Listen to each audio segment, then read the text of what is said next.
गुणवत्ता यादीत चमकलेल्या रामकृष्णाचं अभिनंदन करण्यासाठी मी फुलांचा गुच्छ घेऊन त्याचं घर शोधत गेले. घर शोधता शोधता प्रश्न पडला, अशा झोपडपट्टीत राहतो रामकृष्ण? पण राहतो किती नीटनेटका.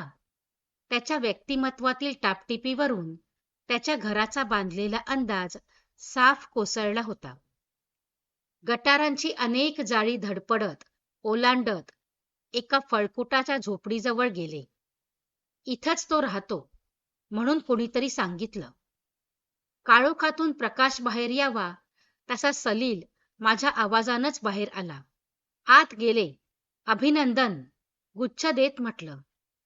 मला जायला तसा 3-4 दिवस उशीरच झाला होता. अभिनंदनाची पहिली वर्दळ थांबून आता रुटीन सुरू झालं होतं. गुणवत्ता यादीत आलेल्या मुलाचं हे असं घर? रामकृष्णने अभ्यास कुठे केला असेल? बाजूच्या रेल्वे आणि लाऊडस्पीकरच्या सततच्या गदारोळात त्याने अभ्यास कसा केला असेल? त्याचं पुन्हा पुन्हा अभिनंदन करताना मनातल्या मनात ते काळोखे कोपरे पाहत स्वतःलाच विचारत होते. खूप खूप बरं वाटलं. खरं तर तुम्ही घरी आलायत हे खरंच वाटत नाहीये. सावरलेलो नाहीये मी. तुमच्यासाठी चहा करतो म्हणत तो स्टोव्हला पंप मारू लागला.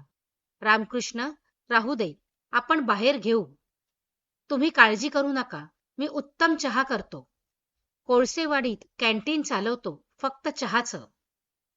चहाच्या वाफांनी वातावरण भारलं. घरात दुसरं कुणी? ताई आहे, टायपिंगच्या क्लासला गेलीये. वडील किराणा दुकानात हमाल आहेत. आई? आई नाही. रेंगाळलेली स्तब्धता कशी प्रवाही करावी या विचाराने मी गोंधळले. चहा त्याने खरंच उत्कृष्ट केला होता, अगदी जीव ओतून. रामकृष्ण, तू मार्गदर्शन व्याख्यानमालेत येत होतास, भेटत होतास, उत्तरपत्रिका पुन्हा पुन्हा तपासून घेत होतास. पण तेव्हा तुझ्याकडे पाहून माणसाची परिस्थिती दिसलीच पाहिजे का? आपले कष्ट, आपलं जगणं बघून कोणीतरी अरे रे करून म्हणणं, याने काय साध्य होतं? आता सुद्धा मला खूप बक्षिसं मिळालीत, पण ती कायम पुरणार आहेत का? पुढचं शिकायला कष्ट करावेच लागणार. टीव्हीवाले आले, निघून गेले. एका मोठ्या क्लबचे अध्यक्ष आणि आमदार खासदार गाडी आत येत नाही म्हणून उतरून आतही आले नाहीत. परिस्थिती माणसाला त्यापेक्षा मोठं करते. रामकृष्णाची चमक गुणवत्ता यादीपुरती उरली नव्हती. ती वाक्यावाक्यातून, डोळ्यातून चमकत होती. कुठून शिकलास हे सगळं? सभोवतीच्या मुलांकडून. म्हणजे? ती नुसताच टाइमपास करतात, बहुतेक नापास होतात. मग रात्री जुगार, चोरी, लुबाडी हा त्यांचा उत्पन्नाचा मार्ग. पितात, भांडतात. तेव्हा ठरवलं, आपण तसं व्हायचं नाही. याच वर्षी नाही, 7वीतच ठरवलं. 7वीतच माझी आई गेली. इथल्या सिव्हिल हॉस्पिटलमध्ये साध्या न्यूमोनियाने. बदलेल सारं. बदलतच आहे सर. गरिबीचा विचार करायला वेळच कुठे आहे? तसे आपले डोळे क्वचितच भरून येतात. काळजाशी दडलेले अश्रू क्वचितच पापणीच्या काठावर येतात. माझ्या आणि अनेक कॉलेजांच्या भोवती चकाट्या पिटत वेळेचा कचरा करणारी असंख्य मुलं आठवली. रानगेंड्याप्रमाणे फटफट्या घेऊन उधळणारी, देणग्या फी देऊन प्रवेश घेणारी, तरीही वर्गात बसणं पाप मानणारी असंख्य मुलं. त्यांच्याच वयाचा रामकृष्ण.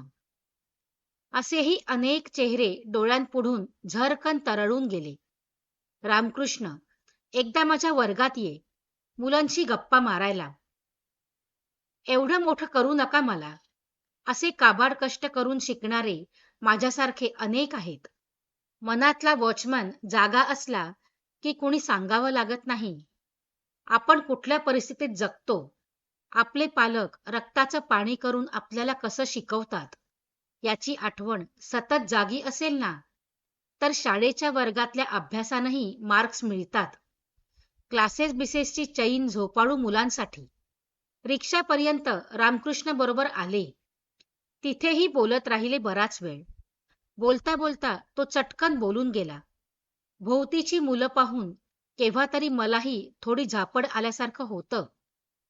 मग अशा वेळी मी मी फक्त आईचे डोळे आठवतो.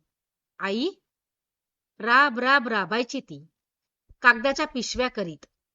गोंद कात्र्या घेऊन आम्ही तिच्या भोवती बसून तिला मदत करायचो. वडिलांची गिरणी संपानंतर बंदच पडली. त्यानंतर वनवास मागे लागला. शेवटी ती बोलायची, मी काही आता जगत नाही, पण तुझ्याकडे माझे डोळे कायमचे असतील. तू कसा शिकतोस, मोठा होतोस ते पाहण्यासाठी. ते डोळे आठवतात. हो, रिक्षात बसलो तेव्हा हेच आठवत राहिलं. सतत कोणीतरी आपल्याला सांगावंच का लागावं, अभ्यास करा, लवकर उठा. पालक किती मरमर मरतात आपल्यासाठी याची आतून जाण असणारा असा एखाद दुसराच. परवा एक शिक्षिका असलेली पालक आई स्टाफ रूम मध्ये विषण्ण चेहऱ्याने आली. मुलगा सकाळी उठतच नाही हो. 7चं लेक्चर नेहमी बुडवतो. ऐकतच नाही. आता म्हणतो शिकायचं नाही, काही करायचं नाही. कुणाचं मुळी ऐकतच नाही. फक्त रडायची बाकी होती ती बाई. खूप काही सुंदर घडविण्याचा तारुण्याचा ऋतू संपून गेल्यावर कितीतरी विद्यार्थी जागे होतात. तेव्हा उशीर झालेला असतो. एक भकास दुपार आणि निराश संध्याकाळ.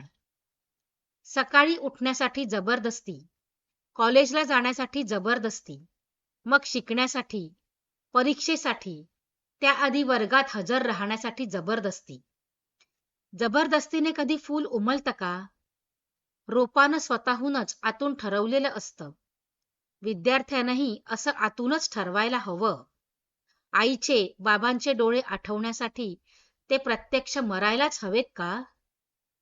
आपण वर्गात गुंडगिरी करताना किंवा वाह्यात वेळ घालवताना, चाचणीत 0 मार्क मिळवताना, बसमधून लोकलमधून लोंबकळत येणारे आईवडील आठवत नाहीत?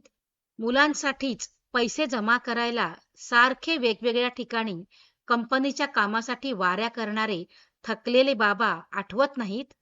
घरात आपण लहान असू, पण जाणीवेनं थोडं समजूतदार झालं तर पालकांच्या घामाचं गुलाब पाणी होऊ शकतं.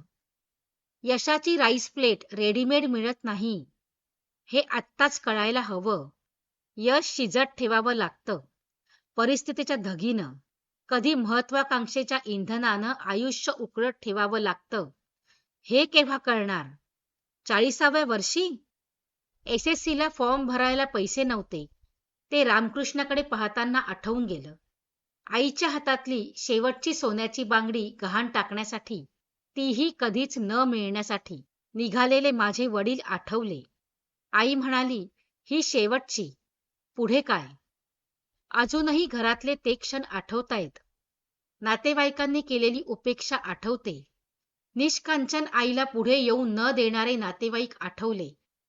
कुणाच्या तरी लग्नात माझी बोरमाळ तू घाल थोडा वेळ, अगदीच काळी पोत बरी दिसत नाही असं आईला म्हटल्यावर माझी लाज वाटत असेल तर मी येणार नाही, आले तर जशी आहे तशीच येईन, हे बाणेदारपणे सुनावणारी आई आठवली.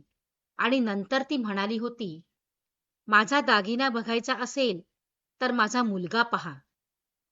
त्या वाक्याने केवढी जबाबदारी टाकली आपल्यावर, ते आठवलं.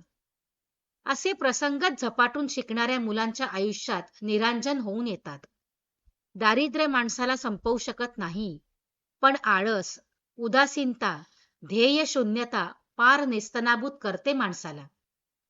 मला दिलेल्या एका मुलाखतीतलं आशा भोसले यांचं वाक्य आठवलं.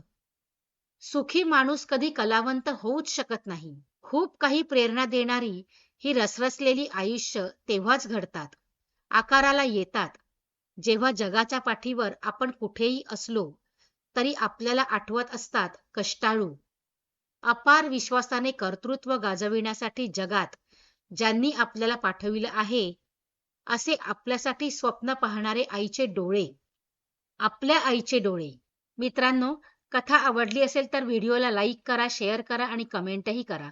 आणि आपल्या चॅनलवर नवीन असाल तर चॅनलला सबस्क्राईब करा. धन्यवाद.